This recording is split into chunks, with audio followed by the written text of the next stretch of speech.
جی السلام علیکم دوستوں، کبوتر بازی کے راز و رموز کے یوٹیوب چینل، فیس بک پیج اور ٹک ٹاک اکاؤنٹ سے میں ہوں آپ کا اپنا دوست ندیم اصغر۔ امید کرتا ہوں سبھی دوست خیر و عافیت سے ہوں گے۔ دوستوں آج جیسے آپ لوگوں کو پتہ ہے کہ ٹیپو بھائی کی طرف موجود ہوں، بڑا اچھا ماشاءاللہ یہ سیشن رہا آج کا جو ملاقات کی، اور بڑا کچھ سیکھنے کو ملا۔ دوستوں آج کا بیسیکلی جو ٹاپک ہے وہ میں کراس بریڈ کراس لائن پہ جو ہے نا وہ بات کرنا چاہ رہا ہوں کہ اگر ہم ایک جوڑا کراس لگاتے ہیں تو اس میں سے جو خوبیاں ہیں ماں باپ کی، وہ ماں کی طرف، باپ کی طرف لے جانا چاہیں تو اس حوالے سے گفتگو کریں گے۔ تو چلتا ہوں میں ٹیپو بھائی کی طرف۔ السلام علیکم ٹیپو بھائی۔ جی وعلیکم السلام سر، کیسے ہیں آپ؟ ٹھیک ہیں الحمدللہ سر، دعائیں بہترین۔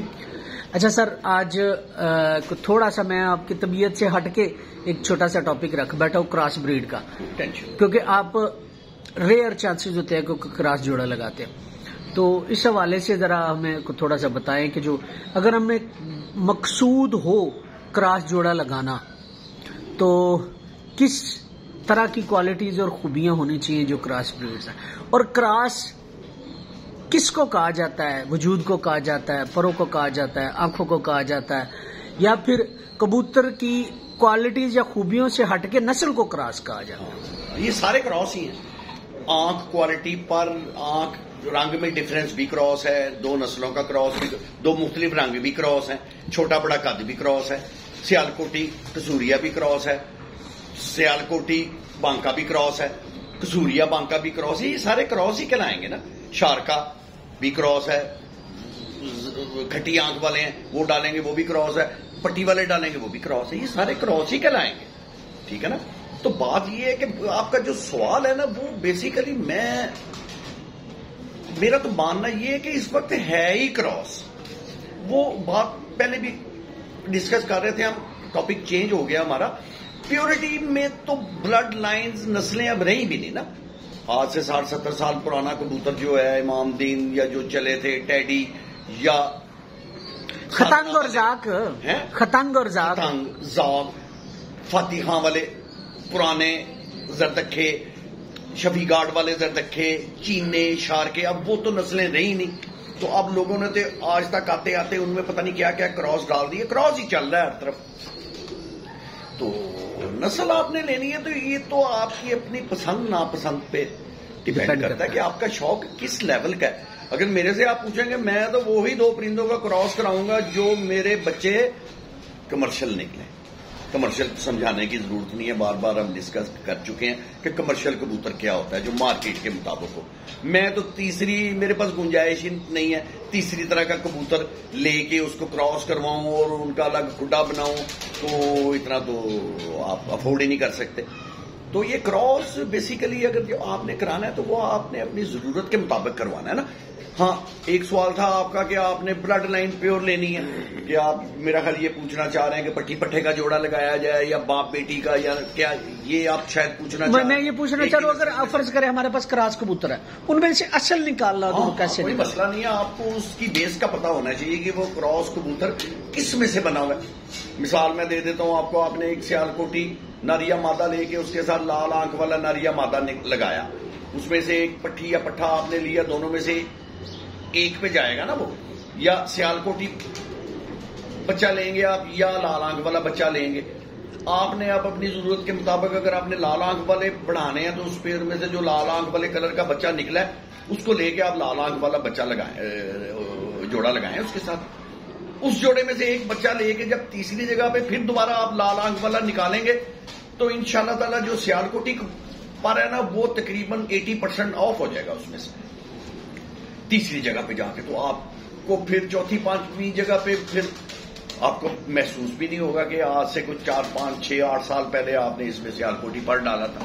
تو اگر آپ نے سیالکوٹی کبوتروں کو پڑھانا ہے تو آپ اس جوڑے میں سے سیالکوٹی کلر کا نرماتی لے کے اس کے ساتھ سیالکوٹی نرماتی لگائیں تو وہ لال آنکھ والا اس میں سے آف ہوتا جائے گا۔ یہی ایک سمپل سا فارمولا ہے اور لاجک بھی یہی ہے۔ یعنی کہ اگر ہم نے فرض کرے لال آنکھ والا اور سیالکوٹی لگا دیا، اس میں جو کبوتر سیالکوٹی پیٹرن کا ہوگا اسے سیالکوٹی کی طرف لے جائیں، اور جو کسوری پیٹرن کا ہوگا اسے کسوری پیٹرن پہ لے جائیں۔ وہ آپ ان دونوں کو لیتے جائیں گے، ایک ہی جگہ پہ دونوں کو بیک کرتے جائیں، ان کے اگلے میں سے پھر سیالکوٹی اور لال آنکھ والا لگاتے جائیں تو آپ کے پاس چوتھی نسل پہ جا کے 1-2 سال میں دونوں نر مادیاں ایسی ہو جائیں گی آپس میں جن میں سے سیالکوٹیوں میں سے لال آنکھ والی آؤٹ سمٹمز نکل جائیں گی، لال آنکھ والے میں سے سیالکوٹ کی سمٹمز نکل جائیں گی. وہ ایک جوڑا لگا کے جب آپ پھر دوبارہ آپس میں کراس بنائیں گے وہ پھر بیگ مارنی شروع کرے گا. آپ پریشان ہو جائیں گے یار یہ بچے کس رنگ کے نکل رہے ہیں. لیکن وہ مالک کو پتا ہوگا جس نے 2 سال یہ 3 سال سٹرگل کیا، اس کو تو پتا ہوگا کہ یہ ڈفرینٹ کلر کے بچے اس جوڑے کے کیوں نکل رہے ہیں. لیکن ایک جو اچانک جس کے پاس چلا گیا کبوتر وہ پریشان ہو جائے گا کہ یار لگ تو سیالکوٹی رہا ہے یہ، ٹھیک ہے نا. لیکن اس میں یہ لال آنکھ والے کبوتر کیوں نکال رہا ہے یا اس کلر کے کبوتر کیوں نکال رہا ہے. تو یہ بڑا سینسٹیو ٹاپک ہے، گہرا، اور اس میں جو سا نا بڑی کنفیوژن ہے.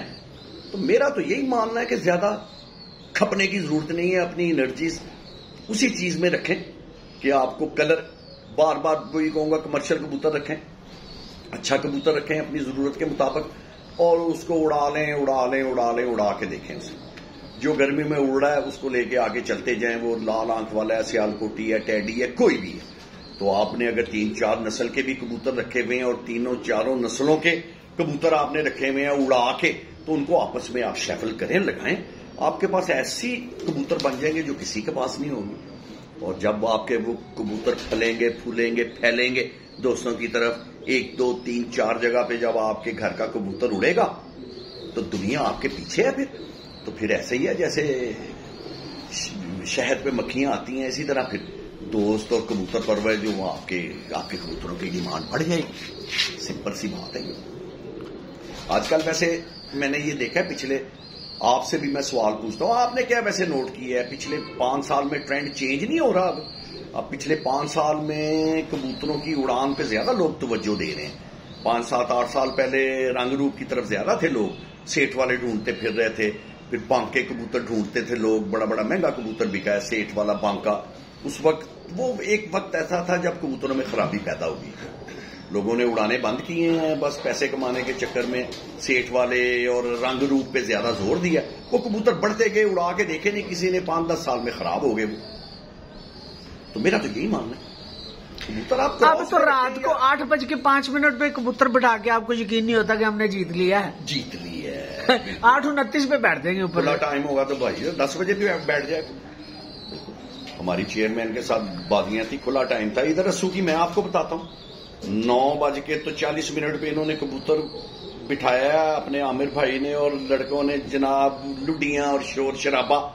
چیئرمین صاحب کے پاس 10 بجے کے بعد ٹھہر جاؤ، کچھ صبر کر لو، بہتی خوشیاں نہ مناؤ. پہلے پتا تے کر لو استاد چیئرمین دا، وہ بھی 2 ہوتے سن. لے پھر ندیم بھائی پھر جس نے فون کیتا ہے کوئی گھنٹے کے بعد پتا لگا ایک دا بیٹھا 10:20 تے ایک بیٹھا 10:40 تے. بیتی ہوئی گزری ہوئی ہیں ایک ہی سیزن اوپن ٹائم اڑا تھا. جی تو یہ تو باقی آپ کی بات ٹھیک ہے. بڑھ گئی نا کبوتر بازی. ریسرچ ایسی ہوئی کبوتروں کی بریڈز میں بھی، سر جی اور دانے پانی میں بھی. ٹیڈیوں نے جدت دی اور اسٹیرائڈ نے پروازیں بڑھائی. ہاں جو ماننے والی بات. ٹھیک ہے، اسٹیرائڈز بالکل اس میں کوئی شک نہیں ہے.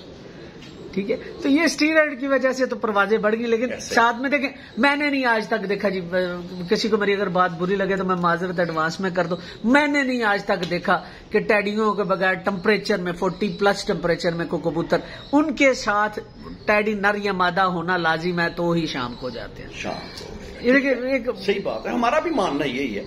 لیکن اب یہ ہے کہ آنے والے وقت میں آپ کسی بھی پوائنٹ کو اپنی ہٹ درمی سے، یا میں یہ کہوں کہ یہ پاسبل ہی نہیں ہے. دیکھیں نا ریسرچ، آج جہاں پہ کبوتر بازی کھڑی ہے، میں اب 62 سال کا ہوں، 62 ایئرز ایج ہے میری. تو جب ہمیں یاد ہے وسن پورہ میں استاد خادم تھے، خادم انہیں کہتے تھے ہم، 12:15 بجے کبوتری بیٹھی تھی. وہ آدھا لاہور دیکھنے آیا تھا، اسے کبوتر باز گئے ہیں 12:30 بجے 12:15 کبوتری بیٹھی.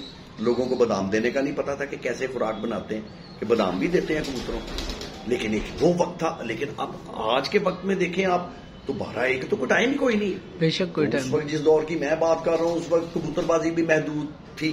لاہور کی گنی چنی چند چھتیں تھی, انہی میں مقابلہ ہوتا تھا. اور کبوتر باز برادری ہماری, کبوتر پرور برادری بڑی لمیٹڈ تعداد میں تھی. تو اب شوق پھل پھول پھیل گیا بہت زیادہ. تو اسی طرح پھر کبوتروں میں اور اس کے نسخے بازی میں استادی جو کھیل پانی ہے اس میں بھی ریسرچ جاری ساری ہے, اور بھی بڑھے گی آگے جا کے. یہ صورت ہے. چلیں, بہت شکریہ. بہت شکریہ آپ کا بہت شکریہ, آپ آئے. Thank you.